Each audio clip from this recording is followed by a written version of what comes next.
안녕하십니까? 윤영서 목사입니다. 저희 교회는 올해부터 숲과 나무 프로젝트를 진행하고 있는데요. 벌써 12월 1년이 다 되었습니다. 그동안 이 숲과 나무 프로젝트가 여러분의 통독과 묵상에 얼마나 도움이 됐는지 잘 모르겠네요. 앞으로 더 열심히 하겠습니다.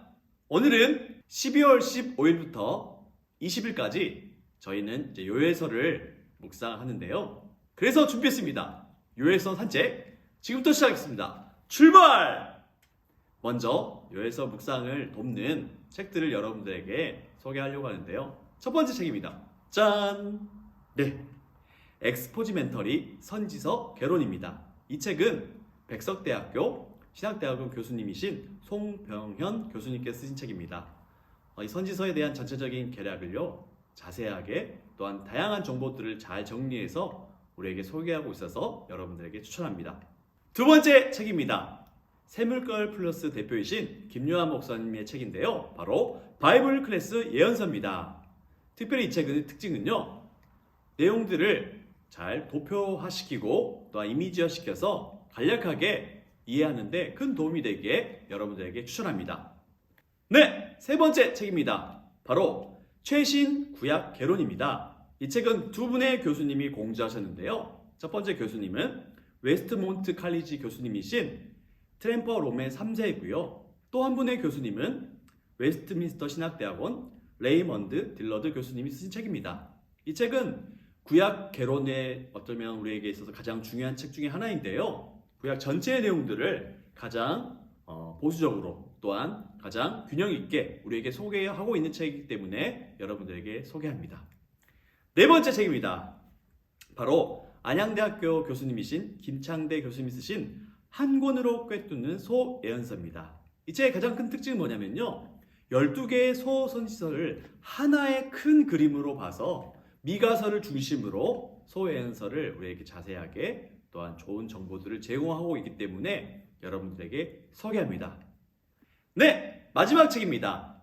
바로 WBC 주석인데요. 특별히 고든 코넬 신학교의 더글라스 스튜어트 교수님께서 쓰신 책입니다. 이 책 안에는요, 5개의 소선지서 주석이 들어가 있습니다. 바로 호세아, 요엘, 그리고 아모스, 오바댜, 그리고 마지막으로 요나 주석이 담겨져 있는데요. 그 중에 특별히 우리가 오늘 살펴볼 요나 주석이 잘 기록되어 있어서 여러분들에게 추천합니다.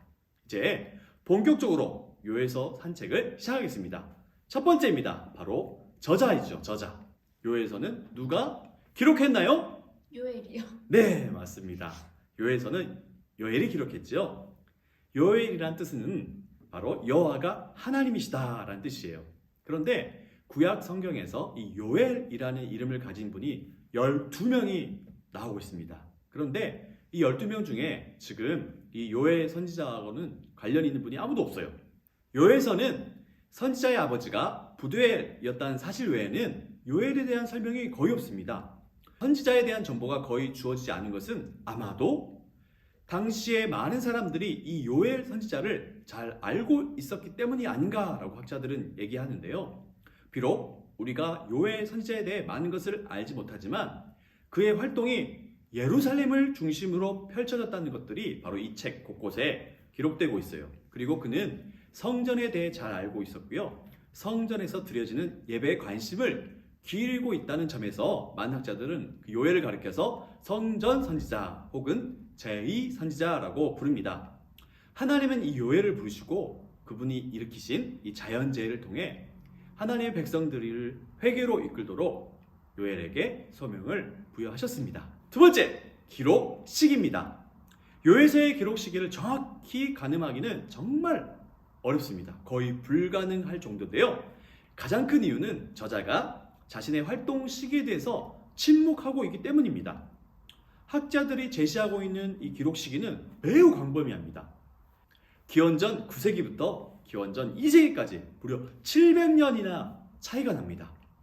다양한 주장들이 난립하고 있는 상황인데요. 비록 요엘이 자신의 사역 시기에 대한 배경을 직접 제공하고 있진 않지만 이 요엘서를 통해서 우리는 이 요엘서가 아마도 포로기 이후에 유다를 역사적 배경으로 하고 있다는 사실을 추정할 수는 있습니다. 그 근거에 대해서 여러분과 지금 나누고자 하는데요. 첫 번째입니다. 요에서에 언급되어 있는 가장 중요한 역사적 사건은 바로 메뚜기 떼의 습격인데요. 이 메뚜기 떼는 유다와 예루살렘에 엄청난 피해를 끼친 재앙이었습니다. 이 자연재해의 여파는요, 몇 년 동안 지속되었을 것이다 라고 추정됩니다. 그런데 여러분, 이 메뚜기 재앙은요, 중동 지역과 아프리카 지역에서 흔히 발생하는 것이었기 때문에 이 단순히 메뚜기 재앙만을 가지고 요엘서의 기록 시기를 짐작하는 것은 어려운 것이 사실이죠. 두 번째입니다. 선지자들이 책을 시작하면서 보통 그들이 사역했던 시대에 대해서 우리가 알아볼 수 있는 어떤 정보들을 제공해요. 예를 들면 왕의 이름을 제공하는 것이 선지서들의 특징인데요. 요엘서의 표지에는 어떤 왕의 이름도 언급되지 않고 있습니다. 그래서 대부분의 학자들은 아마도 요엘이 사역했던 시대에는 유다에 왕이 없었기 때문에 왕에 대한 정보가 없지 않는가라고 얘기하는데요. 우리가 잘 알다시피 이스라엘의 초대 왕의 이름 누구죠? 사울? 맞습니다. 사울 왕이 왕에 오른 시기가 바로 기원전 1050년경이라고 말하는데요. 그 1050년 기원전 1050년 이후로 이스라엘과 유다에는 끊임없이 왕이 있었습니다. 그렇기 때문에 왕이 없었던 시기를 거슬러 올라가면 기원전 1100년 정도 되겠죠. 그런데 요엘이 기원전 1100년대에 사역했을 가능성은 거의 없습니다. 그렇다면 요엘서에는요, 공동체의 지도력이 왕이 아니라 제사장과 장로들의 손에 있었음을 가정하고 있는데요. 이것을 근거로 요엘서는 유다에 왕이 없었고 또한 왕을 대신하여 제사장들과 장로들이 나라를 다스렸던 포로기 이후에 기록되었음을 암시합니다. 세 번째입니다. 선지자가 성전과 예식에 대해 익히 잘 알고 있었다는 것을 감안하면요, 그가 사역했던 시기, 요엘이 사역했던 시기에 예루살렘에 성전이 있었음이 확실합니다. 그런데 성전이 기원전 586년에 바벨론에 의해서 파괴되었고요. 또한 다시 그 파괴된 기간이 기원전 515년까지이기 때문에 그 기간 사이에는 요엘이 활동하지 않았을 것이다라고 학자들은 얘기합니다. 네 번째, 요엘서는 유다를 이스라엘이라고 말합니다. 요엘서 안에서 이스라엘은 더 이상 우리가 잘 알고 있는 북이스라엘이 아닙니다. 요엘서에서 이스라엘이라고 말할 때는 단순히 하나님의 백성들을 말할 때 이스라엘이라고 부르는 것이죠. 그러므로 요엘서가 기록되었을 때는요, 북이스라엘이 완전히 더 이상 존재하지 않았던 시기, 기원전 722년 이후라는 사실을 우리가 알 수 있는 것이죠. 그리고 이스라엘이라는 용어가 유다를 뜻하는 단어로 활성화된 시기는요, 바로 포로 후기 시대의 일이었습니다. 그래서 지금까지 내용들을 살펴보면 아무래도 요엘서가 포로기 이후 유다를 역사적 배경으로 하고 있다고 추정할 수 있는데요. 근데 여러분, 요엘서에서 기록 시기는 요엘서의 전체 메시지를 이해하는데 그리 본질적인 것은 아닙니다. 왜냐하면 요엘서는 당시 일어난 역사적인 사건을 배경으로 최후의 마지막 때까지 일들을 다 예언하고 있기 때문에 기록 시기보다 더 중요한 것은 이 내용이 더 중요한 것이죠. 그래서 존 칼빈 선생님께서는 우리에게 이렇게 말씀하셨습니다. 그 어느 것도 확실치 않은 만큼 요엘이 가르치던 시기는 미해결로 남겨두는 것이 더 나으며 이것은 그다지 중요한 문제가 아니다. 요엘의 가르침의 요지는 그의 시대에 대한 배경이 흐리고 불확실한 것과 상관없이 선명하기 때문이다 라고 말했습니다. 세 번째, 그래서 중요한 게 뭐라고요? 기록 목적이죠. 유대인들 사이에 만연해 있던 여호와의 날에 대한 오해가 많았습니다. 그래서 여호와의 날에 대한 오해를 바로 잡고요, 여호와의 날이 무조건적인 구원의 날이 아니라 심판과 징벌의 날임을 보여주기 위해서 기록됐죠. 하지만 여호와의 날이 도래되기 전에 죄를 진심으로 회개하고 악에서 돌이키는 자에게는 하나님께서 성령을 부어주시고 새 사람을 만들어서 구원을 베풀어 주심을 선포하고자 함이었다는 사실을 우리에게 알려주기 위해서 이 요엘서가 기록되었다는 사실이죠. 네 번째, 요엘서의 신학과 메시지입니다. 요엘서의 첫 번째 중요한 메시지는 바로 여호와의 날입니다. 요엘서를 주도하고 있는 신학적 주제는 바로 이 여호와의 날입니다. 이 여호와의 날은요, 요엘서 전체를 하나로 묶고 있는 중요한 주제입니다. 요에서는 이 여호와의 날이 무려 5번이 나옵니다.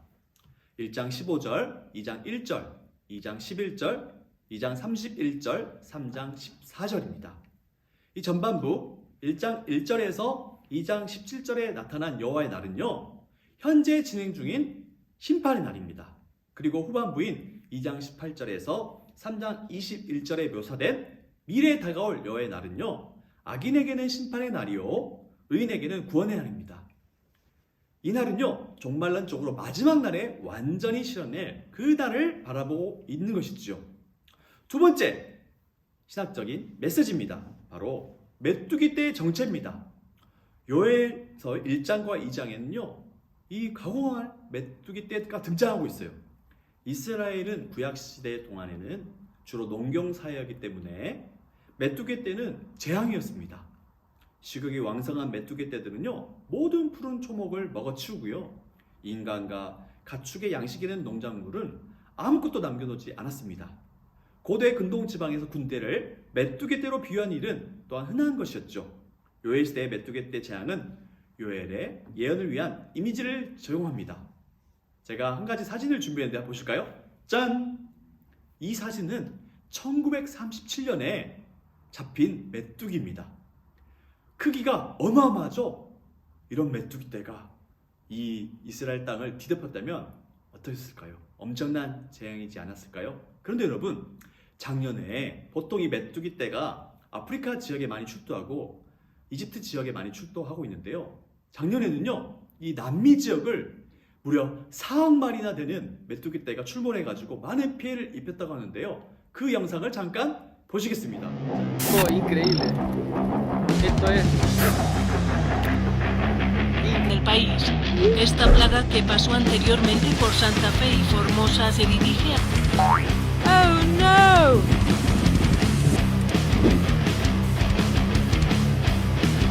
Pela Argentina desde maio, tendo como origem o Paraguai.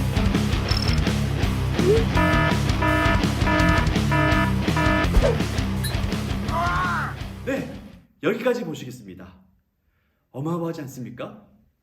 학자들 사이에서 이 1장, 요에서 1장의 메뚜기 떼와 2장의 메뚜기 떼의 정체를 놓고 다양한 토론이 계속됐습니다. 그런데 요에서 1장에는 주로 완료 시제를 사용하고 있어요. 그래서 과거에 일어난 재앙을 묘사하죠. 그런데 요에서 2장에 나타난 메뚜기 떼를 묘사할 때 그 단어는요, 그 동사는 미완료 동사를 사용하고 있대요. 그래서 이것은 메뚜기 떼 재앙의 이미지를 사용하여 앞으로 일어날 일을 예언적으로 묘사한 것이다라고 말씀하고 있죠.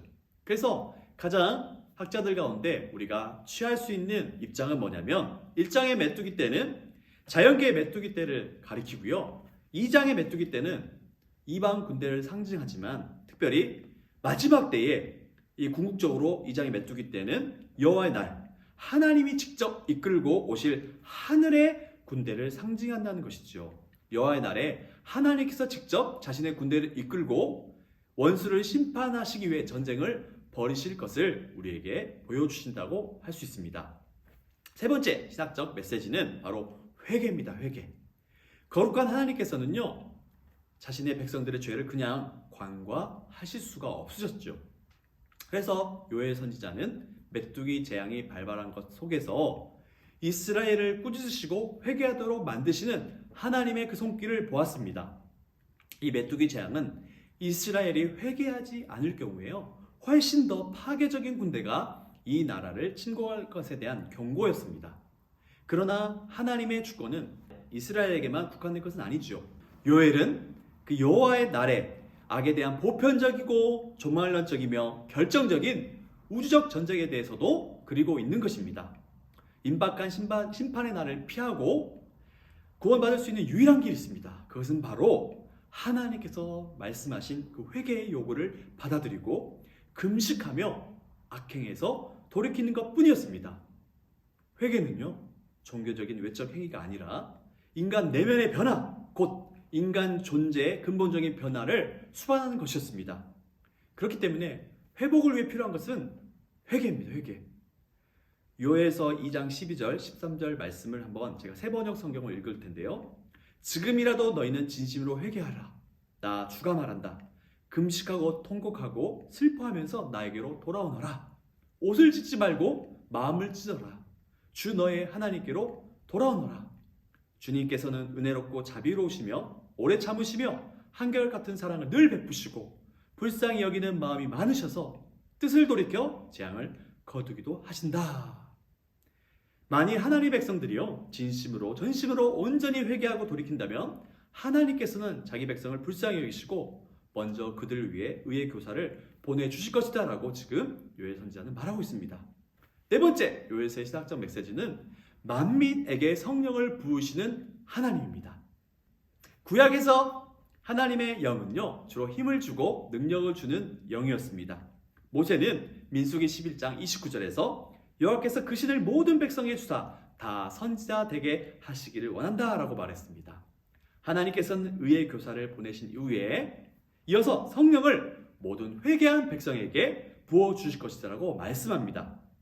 여호와에서는 다가오는 세대에는 하나님의 백성들 모두가 성령을 소유하게 될 것이고요. 그 성령에 힘입어 행동하게 될 것이라는 사실을 예언하고 있습니다.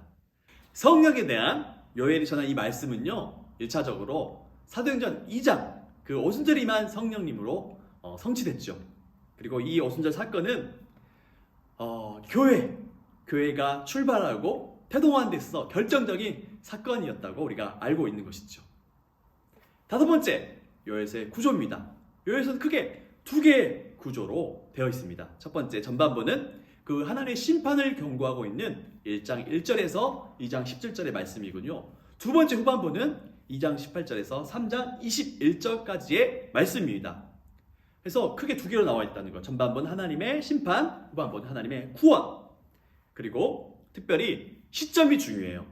1장 1절에서 20절까지 말씀은 과거에 일어난, 특별히 메뚜기 때 재앙이 일어난 과거에 일어난 사건을 기록하고 있다면 2장 1절에서 17절까지는 가까운 미래에 일어날 사건, 메뚜기 떼를 비유로 사용한 이방 군대의 공격이라고도 말할 수 있겠죠.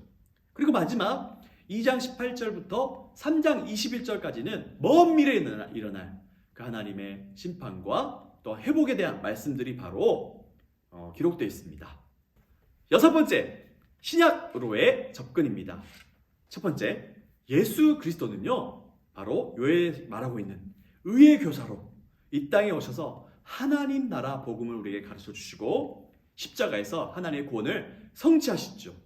또한 두 번째, 우리 예수 그리스도께서는요 십자가의 죽음과 부활 이후에 하나님의 보좌 우편에 등극하셔서 하나님께서부터 성령을 받아서 오순절에 예루살렘에 성령을 보내시는 그 사역을 하시죠. 그래서 요엘의 이 예언은 아까 말씀드렸다시피 오순절 사건을 통해 성취되고요. 이 베드로는 오순절 사건 속에서 요엘의 예언이 성취되는 것을 보았죠. 그래서 요엘이 내다보는 이스라엘 가운데에서는 그 예언의 능력이 나이나 성별이나 사회적 위치 등과 상관없이 모든 부류, 모든 계층의 사람들에게 부어질 것을 예언했고요. 남자들에게만 부어지는 것이 아니라 여자들에게도 부어지고 또한 나이 든 사람들에게만 부어지는 것이 아니라 젊은 이들에게도 부어지고 자유인들에게만 주어지는 것이 아니라 노예들에게도 주어짐을 요엘이 예언하고 이 예언은 바로 사도행전 2장의 오순절 사건에 성취되었음을 우리가 알 수 있는 것입니다.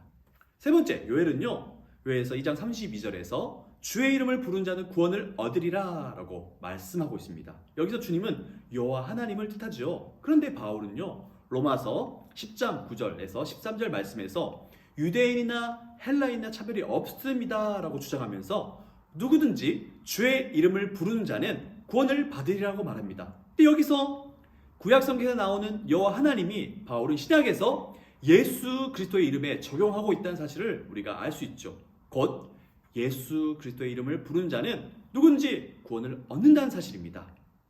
사랑하는 성도 여러분, 하나님의 징계와 심판은요 하나님의 백성들을 멸하고자 함이 아닙니다.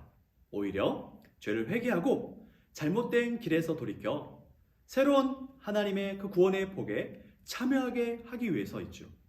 우리가 잘못된 길에서 전심으로 회개하고 돌이키면 하나님께서 우리 가운데 성령으로 새롭게 하시고 하나님 놀라운 은혜에 동참하며 마지막 그날까지 하나님 나라와 주의 몸된 교회를 든든히 세워가는 일들 가운데 우리를 사용하실 것이라고 지금 요엣을 통해서 우리에게 말씀하고 있습니다. 이것으로 요에서 산책을 마치겠습니다. 감사합니다.